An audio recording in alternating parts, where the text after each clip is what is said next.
Hello दोस्तों, स्वागत है आपका आशी स्टोरी वर्ल्ड यूट्यूब चैनल पर। आज की कहानी है घुटन पार्ट 2। व्यंग भरे स्वर निशा को आहत कर रहे थे। यह कोई नई बात नहीं थी।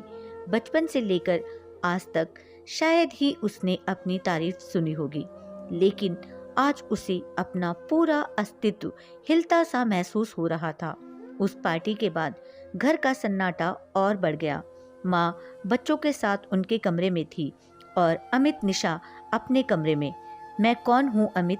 एकाएक निशा के इस प्रश्न ने अमित को चौंका दिया। यह क्या पूछ रही हो? तुम निशा हो? वह तो मैं जानती हूँ अमित, लेकिन निशा कौन है? क्या पहचान है इस दुनिया में उसकी? आज पहली बार निशा के स्वर में कड़वाहट का एहसास हुआ था अमित को। क्या बात है, तुम्हारी आवाज में आज कड़वाहट सी महसूस हो रही है मुझे। तुम परेशान हो?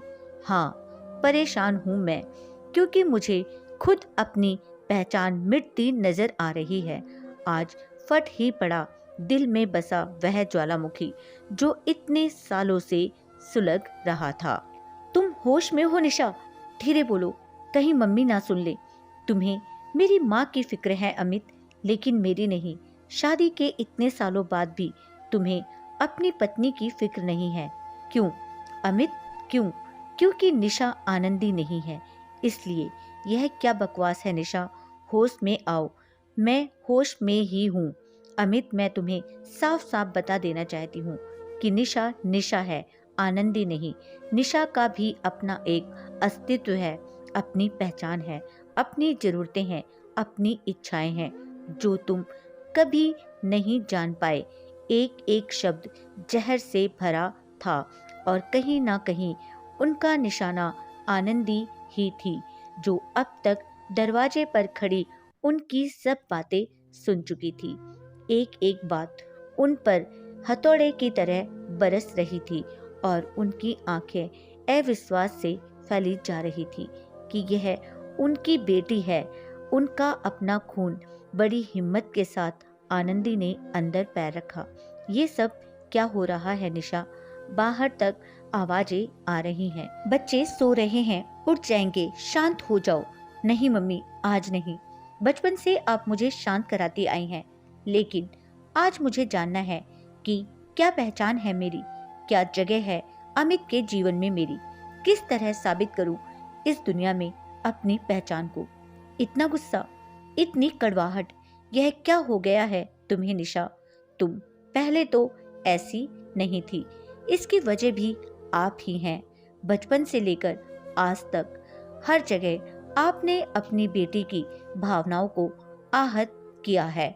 जो इंसान अपनी बीवी के लिए थोड़ा वक्त नहीं निकाल पाता था, वह आपके लिए बड़ी बड़ी पार्टी देने लगा। जो बच्चे अपनी माँ से एक पल के लिए भी जुदा नहीं होते थे, आपके आते ही अपनी माँ को याद ही नहीं करते। आपने सब कुछ तो छीन लिया है, पर अब और नहीं अमित। मुझे अपनी जगह चाहिए, अपना हक, अपना अस्तित्व। और अब कोई आनंदी मैं बर्दाश्त नहीं करूंगी। ना तो अमित कुछ बोल पाए, ना ही आनंदी। दोनों एक दूसरे को ताकते रहे। अगली सुबह सब कुछ शांत था। टैक्सी आ चुकी थी। आनंदी का सामान उसमें रखा जा रहा था। निशा अभी तक अपने कमरे में बंद थी। अमित भी उसे बुला बुलाकर हार चुका था। आनंदी सारी परिस्थिति समझ चुकी थी। वो नहीं आएगी अमित। शायद गलती मेरी ही है। अपनी लाइफस्टाइल में इतनी खो गई थी मैं कि यह भी नहीं जान पाई कि मेरी बेटी का अस्तित्व कब, कहां और कैसे मेरी वजह से दबता जा रहा है। दुनिया के लिए एक आदर्श बन गई मैं, लेकिन अपनी बेटी के लिए आदर्श माँ ना बन सकी। शायद मैंने महसूस भी नहीं किया होगा कि मेरी बेटी को भी अपनी पहचान बनानी है, मेरी आवाज के बगैर। वह सिर्फ मेरी बेटी के रूप में नहीं, निशा के रूप में भी पहचानी जानी चाहिए। और यह काम तुम्हें करना है। मैं तो शायद ही वापस आऊं, लेकिन तुम मुझे उसकी खबर देते रहना। अब मैं चलती हूँ। आनंदी कुछ पल के लिए रुकी और फिर चल दी।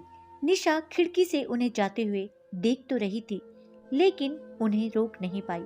अगला दिन नई उमंग से भरा था। अब कुछ भी बोर नहीं करता था। घर हो या बाहर, निशा को दुनिया में अपनी पहचान महसूस होने लगी थी। आखिर दिल में बसा इतने सालों का सारा गुबार बाहर जो निकल गया था, अब वह घुटन के एहसास से मुक्त जो थी। दोस्तों, यह थी हमारी आज की कहानी। वीडियो पसंद आई है तो प्लीज़ लाइक, शेयर और चैनल को सब्सक्राइब करना मत भूलिएगा प्लीज़। कहानी एंड तक देखने के लिए आपका दिल से शुक्रिया।